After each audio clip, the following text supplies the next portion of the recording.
y uno se pregunta de dónde sale, ¿no?, el dinero, porque ahí la inyección de capital ha sido muy grande aquí en Colombia, ¿cierto? Lo vimos en las marchas, en todos estos paros nacionales del 2019, el 2020, toda la maquinaria que se movió, ¿cierto? Pero también cómo toda esta maquinaria política y económica también llega a las altas esferas del gobierno, ¿no?, para hacer la presión y hacer el lobby para que aprueben lo que ellos desean. Y uno dice, ¿por qué? ¿Por qué quieren aprobar esto? ¿Cierto? Entonces ahí es donde tenemos que ir, obviamente, a la Biblia y entender que todo esto que está sucediendo no es más que la plataforma que se está dando para un gobierno mundial, ¿verdad?, donde va a ser completamente aceptado toda la perversión y todo lo que es antibíblico, porque este personaje llamado Anticristo es el que va a gobernar, ¿cierto?, y se va a ir en contra de todo lo que se llame Dios, así dice la Biblia. Entonces, cuando vemos todas estas inyecciones de capitales, todos estos movimientos subterráneos por debajo de cuerda, que se están moviendo en el mundo, en nuestro país, en los países de América Latina, uno dice, ¿por qué? O sea, ¿cuál es la razón? Entonces es que habrá una nueva ola progresista para la libertad de la conciencia y para la dignificación de estas generaciones, ¿cierto? Cuando vemos todo lo contrario, los jóvenes cada vez más deteriorados en su parte mental, en su parte moral, en sus principios, no tienen ni idea, ¿cierto?, para dónde coger en sus ideales, simplemente se aferran a las figuras que estas mismas personas les ponen. O sea, vamos al caso. Entonces, vemos todo el movimiento feminista de Chile, por ejemplo, ¿cierto? ¿Por quién era liderado? Por artistas, por cantantes, por gente de la farándula, ¿cierto? Y eso impactaba, porque eso es la estrategia, ¿cierto? Tener íconos y que vayan mostrando, ¿cierto?, todas estas ideologías, y los jóvenes empiezan a copiar esto, ¿cierto?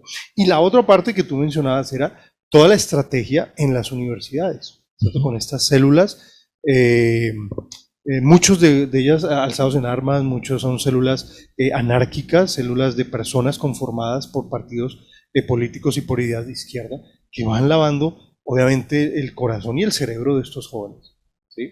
Entonces, uno dice, ¿hacia dónde vamos? Pues al cumplimiento de la palabra de Dios. Cuando vemos todo este andamiaje, esta plataforma que se está montando, es porque vamos hacia allá. Y la palabra de Dios tiene que cumplirse, ¿cierto? Entonces, por eso quieren implementar en toda América Latina, quieren implementar estas ideas, porque necesitan un gobierno mundial, ¿cierto? Y la única manera de tener ese gobierno mundial es, primero que todo, obviamente, eliminar todo concepto religioso, tumbar toda base absoluta moral, que es la Biblia, y demonizar a los cristianos, demonizar la palabra de Dios, demonizar las instituciones que defienden la familia, para poder derribar esos cimientos que han mantenido a la sociedad durante siglos, ¿cierto?, e imponer su nuevo sistema mundial. Una de las cosas, ¿no?, que ya están logrando es acabar con el Estado de Derecho, con el patriotismo, que era lo que hablábamos ahorita, y por eso ya pues te adelantaste con la pregunta de la Constitución, de la constituyente, de cambiar la Constitución. Ese es precisamente el objetivo de ellos, cambiar todas las constituciones para hacerlas todas una sola a nivel global, a nivel mundial, donde la ideología de género, el aborto, la eutanasia, todas estas políticas antimorales, ¿sí?, anticristianas, se establezcan, pero supuestamente teniendo un Estado o unas constituciones, ¿cierto?, donde supuestamente hay una democracia, pero no lo hay. Son imposiciones como lo que hizo la Corte Constitucional con el aborto. En un fallo sin precedentes, la Corte Constitucional dio vía libre para que las parejas del mismo sexo adopten menores de edad. La Corte, que votó 6-2, argumentó que la identidad sexual del solicitante no puede ser criterio para definir si una persona puede o no puede adoptar un menor de edad. Una controversia generó el fallo de la Corte Suprema que avala las uniones libres de jóvenes entre los 14 y 18 años con adultos mayores sin permiso de los padres. Para la Corte, los adolescentes pueden asumir su responsabilidad. Para otros, a esta edad no hay madurez para asumir ese estado civil. Mucha atención que la Corte Constitucional tumbó la cadena perpetua para violadores y asesinos de niños. El alto tribunal tomó la decisión con una votación de 6 magistrados a favor y 3 en contra. Atención, la JEP no extraditará a Jesús Santrich. Dice el tribunal que las pruebas no permiten evaluar la conducta ni establecer fecha precisa. Y ordenan a la Fiscalía la libertad inmediata. Fue en 2018. Viajó a Islas Margarita en Venezuela también con el permiso de la Justicia Especial de Paz. El motivo, descanso y turismo, del 23 al 29 de marzo. Un paseo para el cerebro del atentado al Club El Nogal, en el que murieron 36 personas y 200 más resultaron heridas. Miren lo que decía descaradamente en el año 2003. Dispuestos a dar todo lo disponible que tenemos a nuestro alcance con tal que todo esto se esclarezca. La justicia ordinaria en este caso hizo su trabajo. Un juez lo condenó en 2008 a 40 años de prisión junto a Alfonso Cano, Iván Márquez, el Mono Jojoy y demás integrantes del entonces secretariado. Arellán recibió el beneficio de libertad condicionada por el sometimiento a la Justicia Especial de Paz. Doctor Enrique Gómez, sobrino de Álvaro Gómez y defensor de la familia, ¿qué piensa después de ver este informe, de oír a la magistrada justificando que la diligencia podía seguir adelante sin ustedes, sin la familia de la víctima, y de oír a la propia Piedad Córdoba? Doctor Enrique. Este es un caso típico que demuestra cómo a la JEP no le importan las víctimas. Ni en el fondo ni en la forma se protegieron los derechos de las víctimas. Se nos impidió reiteradamente el acceso a la diligencia con falsos motivos, porque la magistrada mintió. Yo estaba ahí presente. Y miren el caso específico. Se violaron todas las demás garantías al debido proceso. No se permitió la contradicción de la prueba.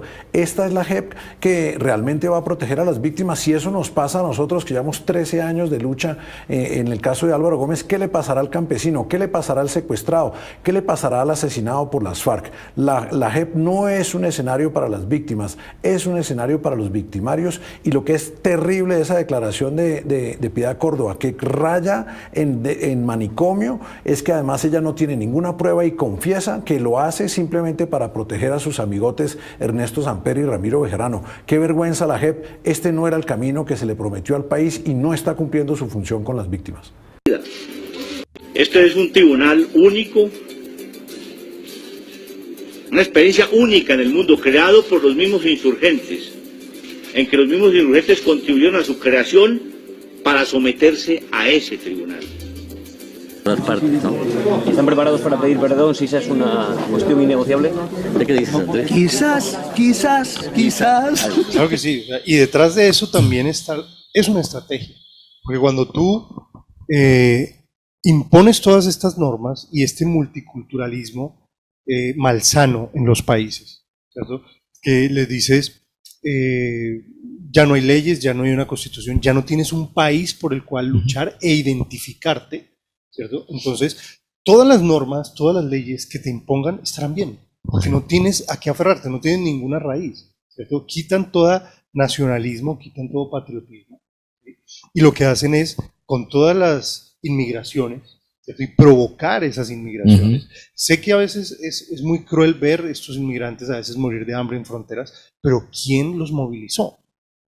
¿Ah? ¿Quién fue? Y eso son organizaciones detrás, movilizando todos estos inmigrantes para romper las fronteras y romper la cultura de los países, ¿sí? Y poderse apropiar de los países, no solamente cultural, política, sino también económico y soberano, quitarle la soberanía a los países para implementar ese gobierno mundial.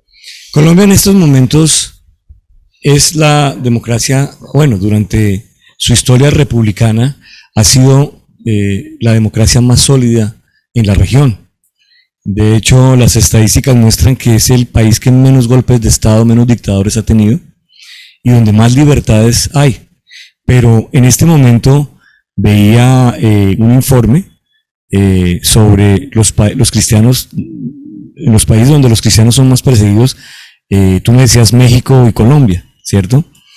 Pero aún así Colombia tiene unas libertades y una democracia donde todavía se puede vivir, donde todavía podemos tener propiedad privada, donde todavía, a pesar de que nos están censurando en las redes sociales, donde no podemos a veces hablar acerca de algo que está en contra de Dios, todavía tenemos algo de libertades.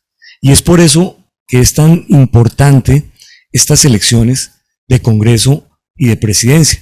Primeramente las de Congreso, porque se vienen primero ahorita el 13 de marzo. ¿Y por qué son importantes? Porque allí se van a medir las fuerzas políticas de los partidos y las coaliciones, ¿cierto? Y allí es donde nosotros tenemos que, como cristianos, tener un criterio sólido, fundamentado en la palabra de Dios, para saber elegir. No porque es que este me va a dar un puestico o porque aquel me va a ayudar con la construcción de la carretera, sino porque realmente el representante a la Cámara o congresista, senador por el que vayamos a votar, nos represente. Yo quiero hacer un paréntesis aquí en el sentido de que Colombia es democrática. ¿Y de qué se trata la democracia? De la representación. Es una democracia representativa, no es una democracia directa, sino representativa. Es decir, nombramos a alguien para que nos represente allí y haga leyes en nombre nuestro. Pero si nosotros decimos, no, pues es que este me va a dar, me va a ayudar con el cargo, con el puesto, o me va a hacer esta obra, pues voy a darle el voto porque es amigo de fulanito. Estamos diciéndole al mundo y le estamos diciendo, haga lo que quiera, que no tengo voluntad. Entonces es muy importante que elijamos ahora, porque si no que elijamos bien, perdón, porque si elegimos mal, nos va a pasar lo de la corte. Nos va a seguir pasando una y otra vez. Entonces, lo que quiero hacer ahorita es esta reflexión a los televidentes y es, ¿tiene seguro por quién va a votar? ¿Por qué congresista? Para la Cámara Baja, que es la Cámara de Representantes, o la Cámara Alta, que es el Senado de la República.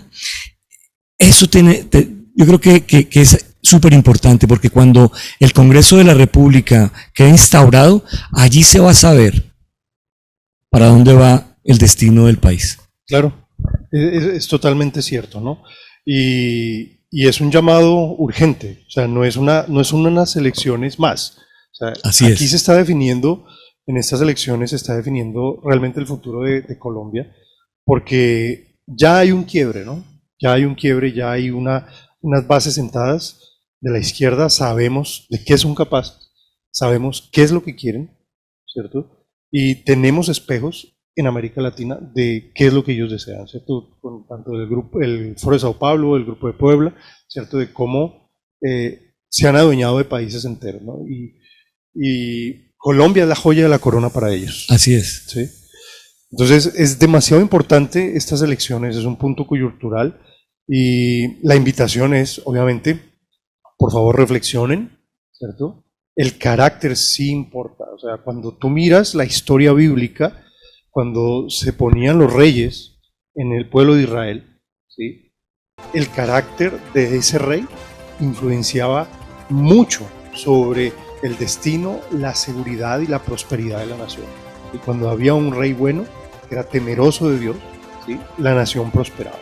Cuando había un rey perverso que llevaba a la idolatría del pueblo y que llevaba a cometer todo tipo de actos en contra de la ley que Dios les había dado, siempre la nación llegaba a un estado catastrófico, ¿cierto? Y descendía moralmente y era obviamente disciplinada en ese caso por Dios y envía a otras naciones a que los poseyeran y robaran todas sus posesiones, ¿no?